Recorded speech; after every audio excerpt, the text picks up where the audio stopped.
We are seeing more millennials in leadership positions in workplaces today. Some are optimistic that they bring innovative leadership styles that can address today's complex problems. However, others are rather skeptical. Discrimination, job insecurity, and poor working conditions seem to be insurmountable problems that even millennial leaders struggle to address. On today's episode, we will talk about how millennial leaders are leading the battle for fairness and equity in the workplace today. I'm 𝗁cie𝗱𝗆𝘆, and this is Meet the Millennials.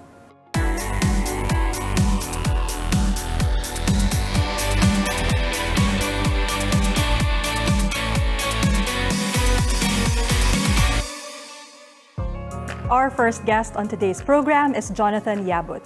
Jonathan provides training to startups and Fortune 500 companies on optimizing millennial talent. He is the author of 3 best-selling books and is known in Southeast Asia as the Millennial Guru. Jonathan, welcome to Meet the Millennials. Thanks for having me, Nicole.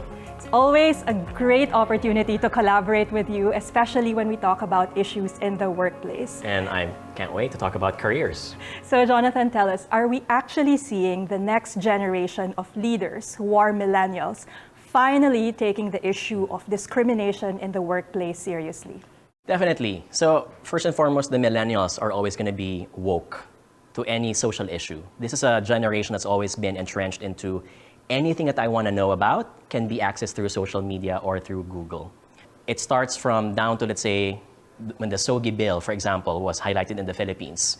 That came about the socialization of being considerate about your labels in the workplace. So now on LinkedIn, for example, you would see people writing he, him, she, them, etc. That's just one manifestation for it. And I would expect that that would even have a halo effect through other types, down to our folks that may be disabled, indigenous people, for example, or those that may be affected by mental wellness. So there's a celebration of diversity in the workplace. But from my understanding, meron ding debate yan na parang should employers actually care about employment equality or employment equity, right? That's correct. So pag sinabing employment equality, that means na everyone should have the same opportunity for hiring, promotion, or career development. But others would say, actually, that's not enough. Kasi when you start working, hindi naman pare-pareho yung starting point natin, di ba? So dapat daw employment equity. We recognize that people are different and people need different opportunities for them to thrive. What's your take on that?